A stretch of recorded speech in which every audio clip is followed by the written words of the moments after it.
Hello and welcome to Unprofessional Engineering. My name is James. And you got Luke. Luke, today we are exploring how golf balls are made. And the fact that you are literally a scratch golfer, from basically what you've told me, I'm shocked we haven't talked about this before. I scratch myself while I golf, is what you mean.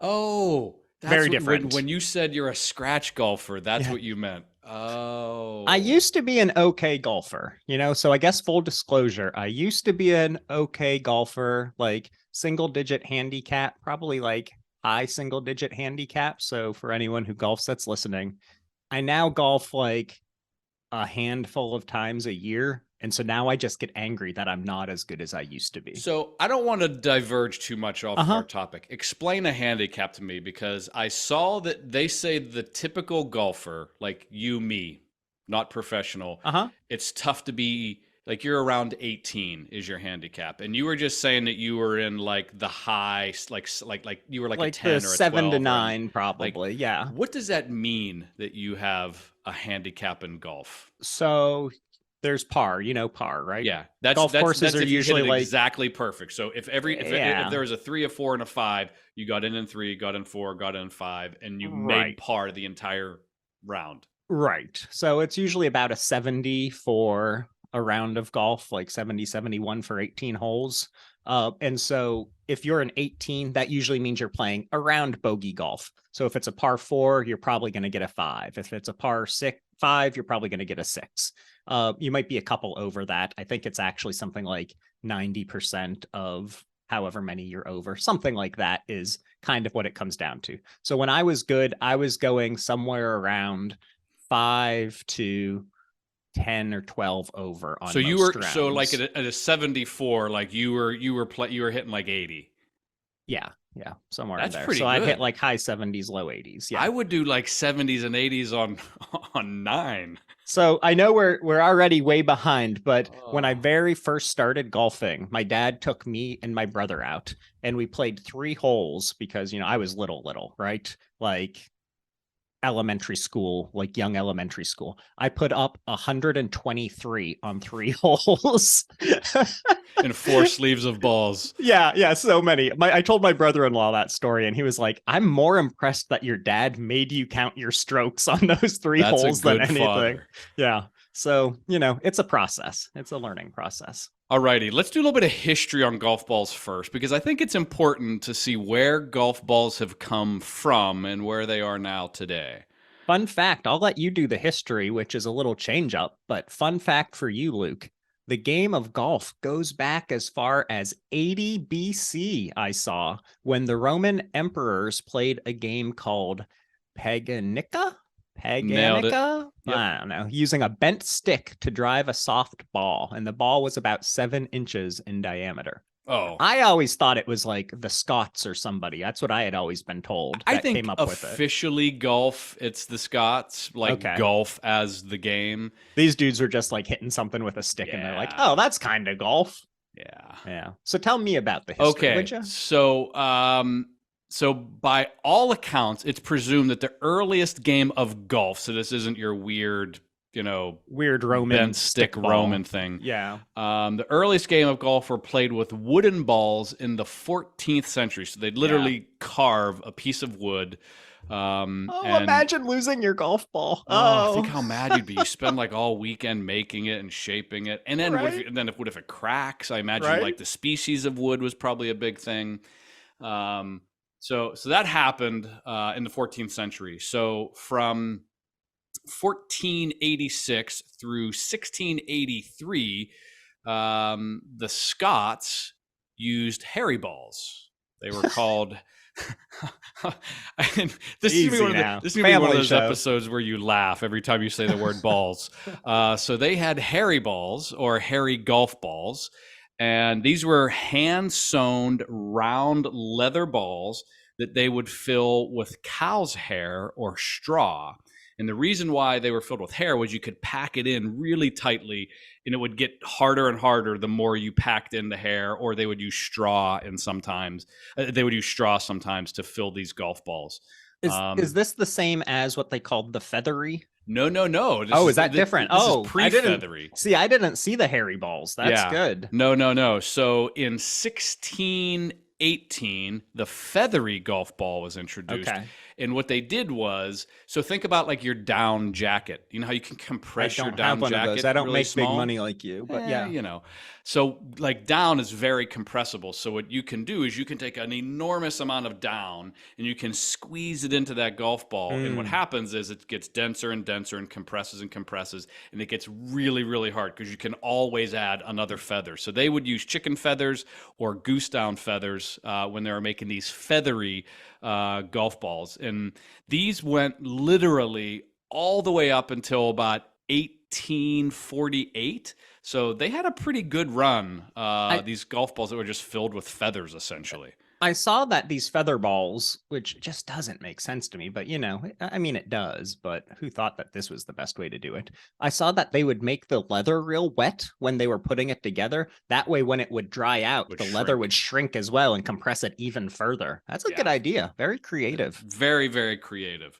So then in 1848, Dr. Robert Adams Patterson invented the Gutta Percha ball, or Guttie, Guttie.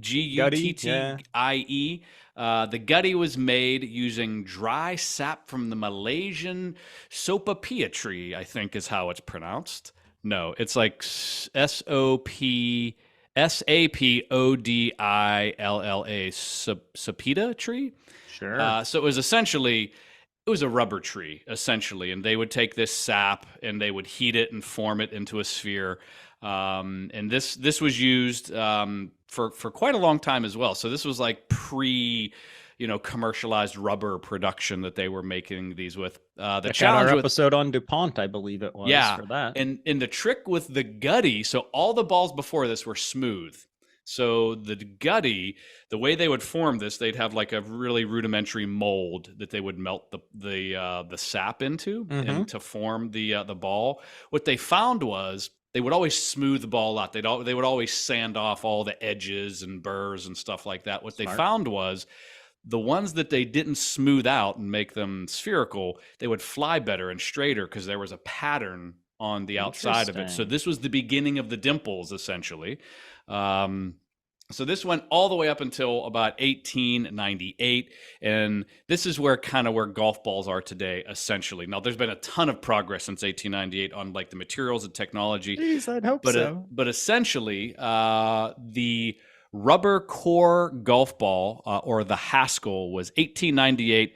Corbin Haskell made the discovery while he was awaiting Bertram work on the BF Goodrich Company. What they were doing was they were winding rubber thread around a center core. So if you up until a while ago, if you would cut a golf ball in half, rubber bands would just fly everywhere. I remember doing that hard when rubber I was core, little. rubber winding around it. Now they're solid cores for the most part. But that's essentially what they have now. And then they would have a hard plastic cover with the dimples to maintain flight, and I'll talk about aerodynamics a little bit later on. But that's essentially a quick history of where we are today. Now, there's obviously been a ton of advancements. Golf balls are ridiculous in price, and the technology and the chemical compositions and the research and everything they do is pretty crazy now, which I think is what we're going to get into later. But just wanted to set the stage, as they say, to where we are now. That was fantastic. One other thing that I wanted to call out, and mostly just because I had mentioned DuPont and the rubber side of things, it turns out in the 1980s, the DuPont company came up with an idea for the ball that was using thermoplastic resin, so a lot closer to what they're doing now. And it was branded the Surlyn.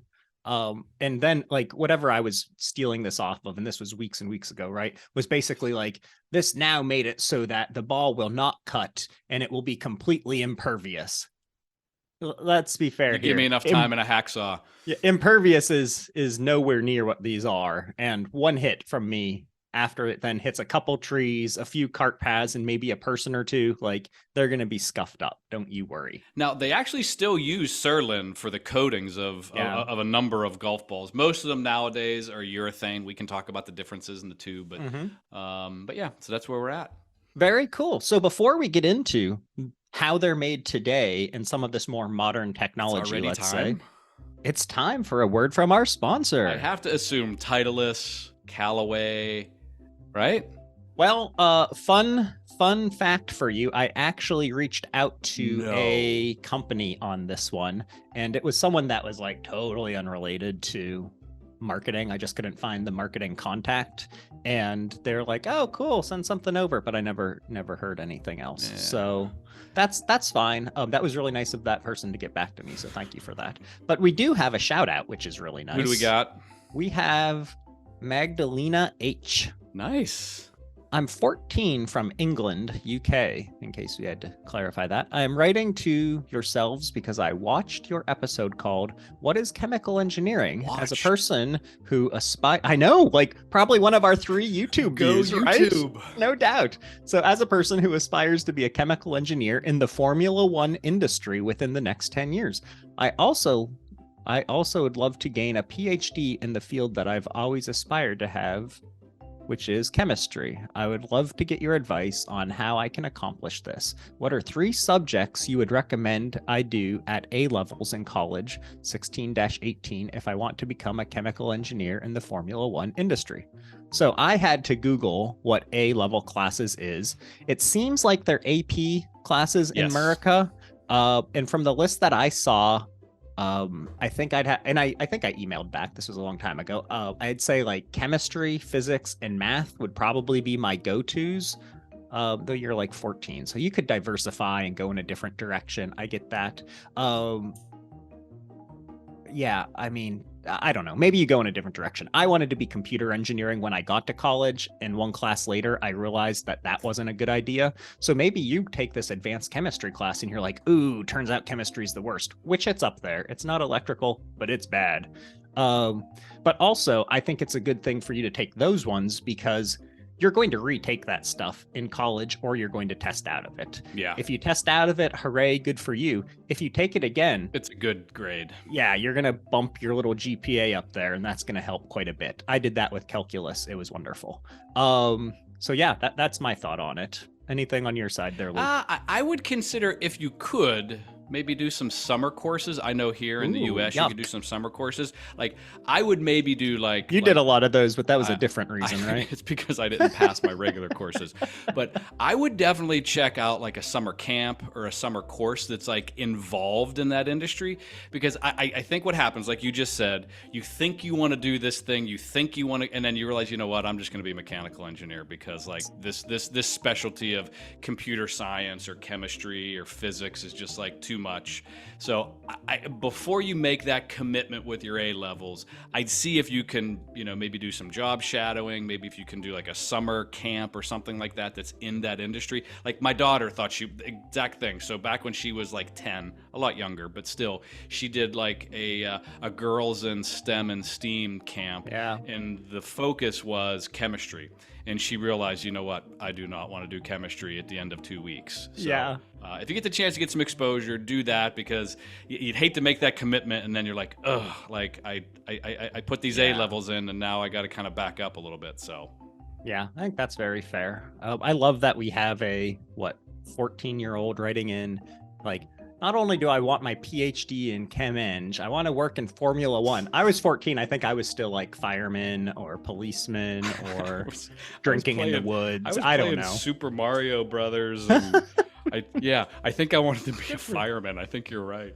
Yeah, good for you. Well, if any of you want to write in and tell us what your hopes and dreams are, maybe your dreams that have been dashed like mine, anything like that, just tell us how great we are, that you missed us in our little hiatus, anything. Go ahead and email us at unprofessionalengineering@gmail.com. And don't forget to subscribe, like, share. We love the reviews. And as always, you can tell your smart devices to play the Unprofessional Engineering Podcast anytime. Love those smart devices. All right, moving on to how the golf ball is made. How they made. Do you want me to talk about this? Yeah, I have my oral description, but I feel like I can just add in some commentary. Okay, so I watched a super cool video. It was about making the TP5 tailor-made golf ball. I've seen some of that myself. Yeah, it was really helpful. They actually were walking through kind of like a small batch of like how they test the materials to then decide if that's going to be the next new great thing that they put out there. But it's the same general process that they make for their mass-produced golf balls as well. So super cool thing. Go check it out on the YouTubes if you want to quit listening to me. But we're much funnier and better looking. Way there's funnier. All that. For our 3 watchers, we're better looking as well. So they said that they do a lot of research around like obviously like materials research, but also field research, not only on what's making it perform, but also like what the tour pros need versus what normal terrible golfers need from their golf balls. Yeah. Turns out they're very different things. Vastly different. So like from what I understand, like a tour ball for a pro is unforgiving. Like you got to hit it right and you got to hit it in the sweet spot like every time and the ball will do what you want it to do.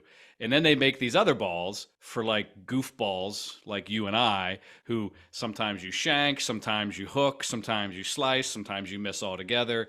And they're very forgiving just because of the way they make them, the compositions, all that sort of stuff. Yeah. So like when you get out there, even like you'll hit a ball well or you're not hit it well, and you can tell like this ball gives me a lot more spin around the green, or this one's going to give me more distance. But even just the feel of it, you can feel some and it feels like you're hitting a rock regardless of how well you hit it. And then some are so soft and nice, but you know, those are the ones that I also blast the cover off of. So after they're doing all of this field research, the first step from there is developing the core of the golf ball. And the core of the ball is actually what determines the amount of spin that your ball has, which I wasn't familiar with or aware of. And depending on the shot, and it's also going to have a lot to do with the feel of the golf ball. I was just saying, some of them feel like a rock. That's a lot to do with not only the cover of the ball, but also that core that they're using inside. I thought it was the cover that gives you that feel. Given that some of them, like if you look at like a Pro V1 or these TP5s or TP5Xs, like you can feel it and you can kind of like run your thumbnail through the cover of the ball and actually scratch it up if you push it hard enough. So that's great. Good stuff there. That said, 3 or 4 piece golf balls typically have like a medium compression, which is something that we'll talk about here in a little bit about, kind of how hard you have to hit the golf ball to make it spring off the club face, and then, or rocket off the club face, as my dad likes to say. That's his favorite phrase. And then they build up their layers to increase the velocity. So this type of ball, which is providing greater velocity, also generates more spin, which could be bad or unwanted. So in the video that I was watching, the dude talked about making the TP5 where they start with a soft core of 16 compression. And now golf balls kind of finish in the like 80 to 100 range, depending on like women's, men's, seniors, pros, that sort of stuff. But that starting core is a 16 compression, which is considered to be super, super soft for this TP5, which is a nice golf ball. So to do this, they use a material called, here we go. Go ahead. Polybutadiene. Nailed that's it. Okay. Yeah. That's easy. Which is a synthetic rubber, just like you were talking about, which is for high resistance. That's why they're using it. High resistance to wear and can be commonly found in things like tires as well. Fun fact on that, I literally paused the video at that point during the research because I remembered I needed to order golf gloves for my left hand. So again, I tell you, I never golf. Plus, when I do golf, I hold the club so poorly that my left hand blisters, or my right hand blisters all the time. So I now have matching gloves on both sides because, years of avoiding manual labor has made it so I have these soft baby hands. You do have very soft hands. Yeah. So anywho, there's that. So anyways, back to the ball. Do you have something you want to add in here? So are you done with the center? Because I want to give a little bit of stuff on the center stuff on the core. I have a little more, but go for it. Okay, so the way I heard it described, it may have been the same video. Imagine like a cake batter mixture. So they take all these. So it's not a single piece of. It's not a single material they're adding. They're adding in different compounds and different things to get the exact recipe they want. So all these raw materials essentially go into these giant steel rollers. And what they do is they just fold it and fold it and fold it. And what they're doing is they're trying to get this really homogeneous mixture where all of the individual raw materials are evenly distributed. And I never knew this, but they start out as sheets. Like it's a giant sheet of like this kind of flimsy rubber before like the next processes happen. So once they have these sheets, they go into a climate controlled place to get out any moisture.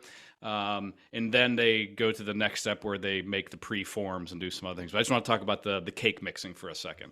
Yeah, no, that cake mixing super crucial. They'll like put in different little pellets. They'll add different colors. If I remember correctly, I think the coloring of the core was really only for their benefit to be able to tell like this is a batch for this type of golf ball versus for another type of golf ball. But you're exactly right. They make this cake batter. They smash it all up in those big wheels spinning around, right? It's these nice sheets. And what they come out with is a material that gives a different compression.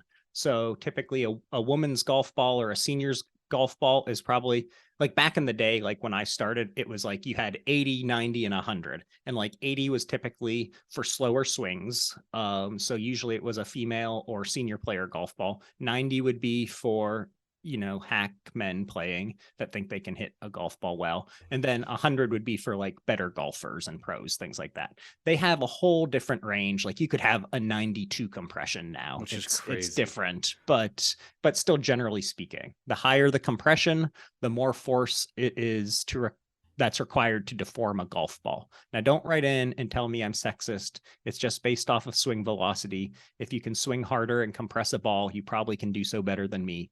By all means, I would say most people can probably swing a golf club better than you. Probably. They're very, very strong, and I am very weak with little gentle baby hands. So there's that. There's so much info and research that you can do on compression alone. I started like kind of going down a rabbit hole. It's really crazy. Yeah. Golf tip. The performance risk isn't from slower swingers under compressing the core of a firmer ball. It's from faster swingers over compressing the core of a softer golf ball. So if you're swinging slowly and you hit 100 compression ball, not so bad. If you're swinging really hard and you're hitting an 80 compression ball, not so good. So that's kind of interesting. And even then, there aren't any like absolutes here, right? Most faster swingers should probably avoid lower compression balls, and some higher swing speeds and high spin players, like the speed loss can be offset by lower spin properties. But those are just kind of like general rules that you kind of work by. So you said the rolling process, that's where they add the colors, things like that. When the rolling is done, the mixture is cut into chunks and it's placed into what kind of looks like a hydraulic press with golf ball core shaped molds. So they make preformed accordingly. Yeah. They make preforms. They send it through an extruder and they cut these hot dog shaped rubber blanks. Hot dog shaped. They look like it looked like a purple hot dog, and essentially it's the exact amount of material. Like it's so specific that when they do the lower mold, they put the hot dog in, they bring the top mold in, and then whenever they put it in the press, it's like exactly perfect. No air gaps, no voids. It's very impressive. It also heats up that material too when they're doing it. And that starts a reaction with the peroxide in the mix that they've put in there while they're mixing everything up there, which cures the core of the ball as well. Time and pressure. Time and pressure. I just realized, I'm so sorry. It's time for our next break, Luke. This time for Luke's rant. Okay, so James and I were talking before the show, and I was complaining about the amount of travel that I've been doing. Oh, so much. And I should be complaining about it. I know. So I apologize to our listeners for the lack of episode. I think it's been mostly me. But if you're that person who, when a plane lands and you're in the back of the plane and you hurry up and you grab your backpack and you run down the aisle to stand there like right before the first class people, if you're that person, stop listening right now. I don't want you listening to this show. You don't deserve, like you're subhuman. You don't deserve to enjoy like these types of good things in life as the type of person that does that. And I haven't seen this all that. I haven't traveled in a long time with COVID and all that, but every single flight I've taken in the last 2 months, and I've been doing a lot of it, like way more than I ever have in my career, every single time a plane lands, I'm sitting in like 15 or 19, somewhere in the middle, and 2 or 3 people literally like sprint down past everybody that's being a good corporate flying citizen and waiting their turn, and they just stand there with their backpacks on, and it's and they're saying like, and then if you're like leaning into the aisle, they're like, oh, excuse me. I'm like, where are you going? So I'm gonna say something. I've never said anything, but if it happens on my next flight, I'll tell you how it goes on our next episode. I'm gonna say I'm sorry, and I'm gonna do what people do in traffic. You know how in traffic, like the tractor trailers will just block the lane so that no one can. That's what you're gonna do. I'm just gonna stand in my spot and leave a nice big open gap in front of me for that person who's trying to run down the lane, and do everybody else in the plane a favor. Like, you're so right. I am. It was in like the people's faces as they were passing. Like everybody's like, oh, "What are they doing?" Like, and it's just like, if you're that person, I'm gonna say it again. Stop listening.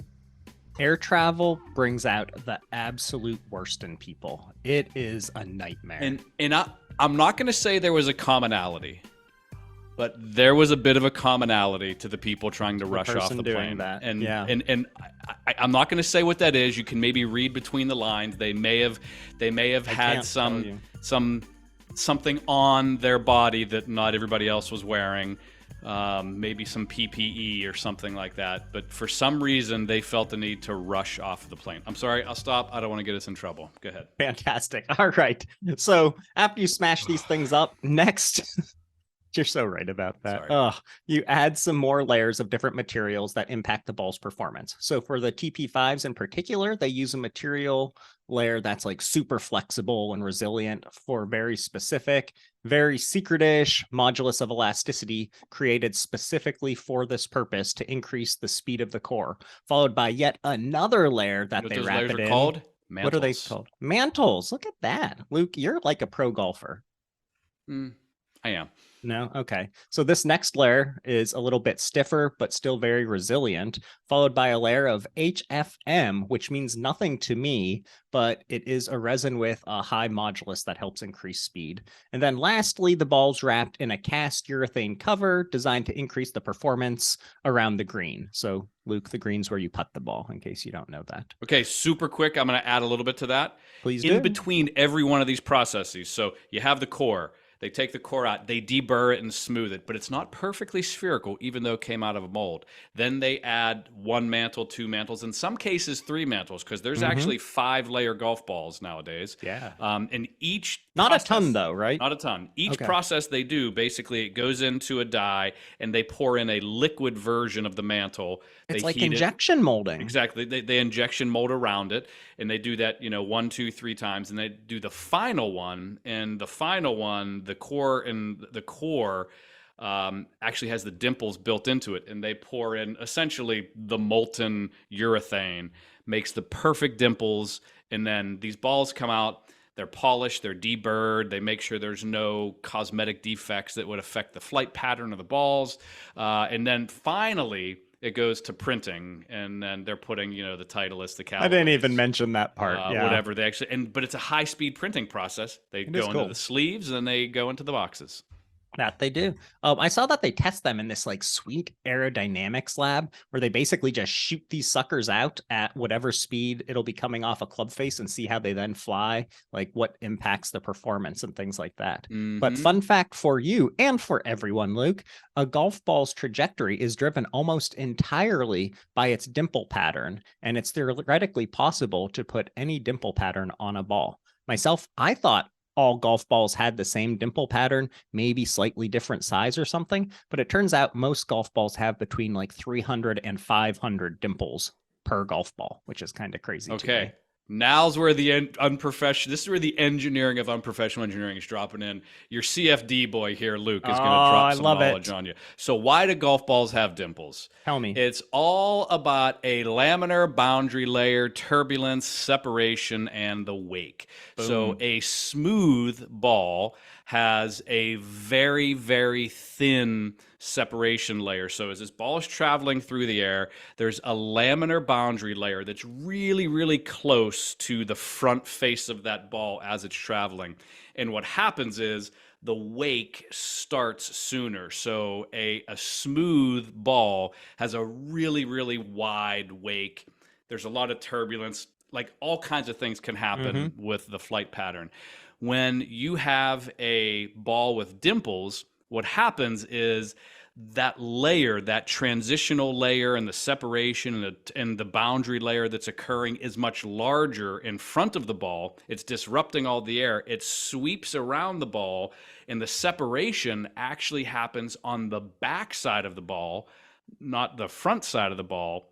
And there's a very thin wake in behind the golf ball. So if you didn't have the dimples, balls would fly very erratically. Their flight paths would be, it'd be very difficult to predict. But the smaller, the later that separation can occur behind the ball, and the smaller the wake, the more predictable is the flight path of a golf ball. There you go. That was wonderful. I've seen some CFD analyses of golf balls. It's very cool to see how the dimple pattern can affect that wake behind it and whatnot. Very cool. Do you have anything boundary layers critical else? All I have is which golf balls to buy. So what do I got? We talked about compression. You talked about that. Yes, I do have some fun facts. The most expensive golf ball you can buy, Callaway Chrome Soft X. They're $56 for 9 of them. For 9, dang! Not a dozen, for 9 of them bad boys. Okay, that's not fun at all. In fact, so golf was banned in Scotland between 1457 and 1749. It was banned 3 different times during that time frame. Essentially, like they didn't want people to like there was like military exercises. The kings were like bent out of shape about it. They preferred soccer or football, whatever you want to call it, versus golf for the land use, that sort of thing. Tiger Woods had his first hole-in-one when he was 18 years old. I had mine when I was like 12, so take that, Tiger. Phil Mickelson, he's right-handed in real life. No, he's not. Could you imagine golfing? I'm Googling this after this. You liar. You dirty liar. I want to hear a couple of yours. Well, no fun facts for you, but here are the golf balls that I have for you to be playing with. So you mentioned the Callaway Chrome Soft golf ball. The X you mentioned, but that's what was rated #1 for people that are fairly decent golfers to be playing, about $50 to $60 a dozen. The X is more expensive. Titleist Pro V1, of course, makes the list. That's at #2. They're somewhere around 50 to 75, depending on per dozen, depending where you're getting them. The TaylorMade TP5, which is what we were talking about, and the 5X, usually around 50 a dozen. Callaway Super Soft. #5, I'm mentioning this. It was interesting. The Srixon Z-Star 8 golf ball is around $30 a dozen. I can't believe a Srixon made this list. That's crazy. Vice Pro Plus is around $37 to $50 a dozen, which the Vice is kind of a new golf ball on the scene. Really surprised that it's out there. They have all these wacky like colors and like splattered paints on the ball and stuff. It's real weird. Bridgestone next, TaylorMade, Titleist, Velocity, Wilson Zip. I've never seen, but maybe I'll have to give that a try. But those are the top 10 that I saw. But I will give a shout out to Kirkland's, the Costco brand, Kirkland's. One of my buddies plays these. He hits the crap out of the ball. And Kirkland golf ball? It's got to be an off brand of someone else that they're allowing that's them like to do, right? Yeah, it's probably somebody makes them and Costco slaps their name on. It's like a Wilson probably. I don't know what they are. Real nice feel though. They're very nice. So those might be the best. They're like $25 a dozen. Those might be the best ball for the price. Nice. But what I saw as the best cheap golf ball for 2023 was the Bridgestone E12.